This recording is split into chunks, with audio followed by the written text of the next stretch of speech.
I think by this time, it's pretty obvious that I'm a big fan of minimalism.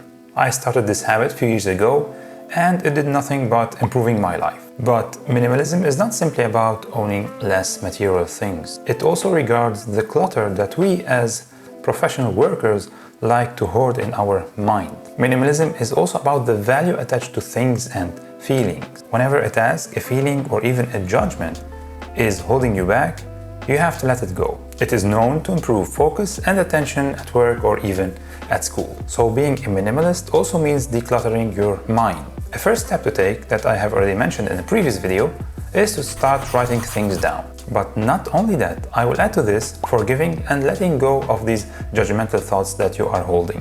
Here are a few steps on how you can start incorporating minimalism at your work. Let's get started. The working space is so easy to get messy and cluttered, and nothing is more deranging than a messy desk. So keep your desktop clear. Only get the things you use on a daily basis. Probably this weird looking stapler is kinda cool, but is not doing you any good. As well as your walls, try not to hang anything on them. Keep them clean and clear, and make it a habit that any document you receive shall not stay on the desk. It either goes in a folder, specific folder for it, or you have to trash it. And to keep your working space comfortable, try to minimize your furniture.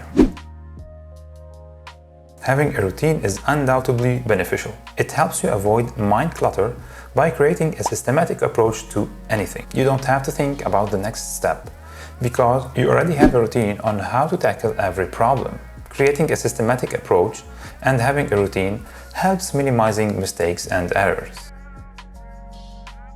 We have to make hundreds of decisions every single day, and this is one of the main energy-draining activities. It takes a lot of mental effort and space. I agree, it does take some time to build this skill, but self-awareness is a key to a simpler process of decision-making. It was proven that knowing yourself by practicing self-awareness helps in the process of decision-making.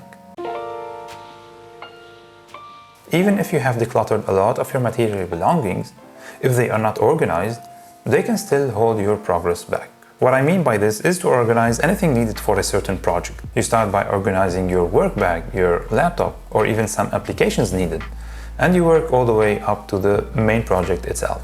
And all of this can be done much faster when we plan ahead. As Abraham Lincoln says, "Give me 6 hours to chop a tree, and I will spend the first 4 hours sharpening the axe." I don't mean for you to get stuck in the planning phase only, this is a problem in itself, but spend a significant amount there before starting the project.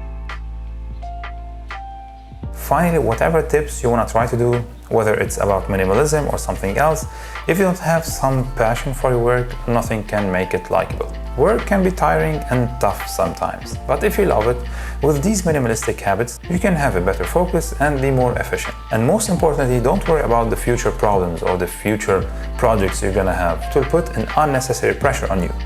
Try to be mindful and be present in the moment. And yes, this was a brief guide on how to apply minimalism at work to help you achieve better and stay focused. Simplify things and live simply. Don't forget to hit the like button, and if you want to help this channel, just click subscribe. And I will see you next time.